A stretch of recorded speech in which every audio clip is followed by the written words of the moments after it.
নমস্কার।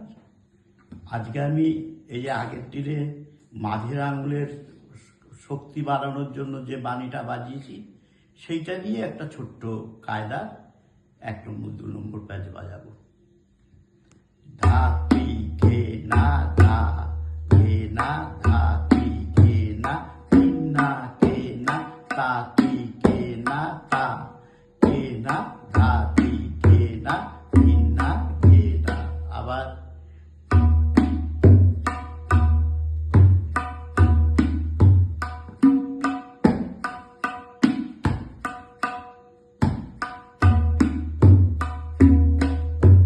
এবার একটু লয় বাড়িয়ে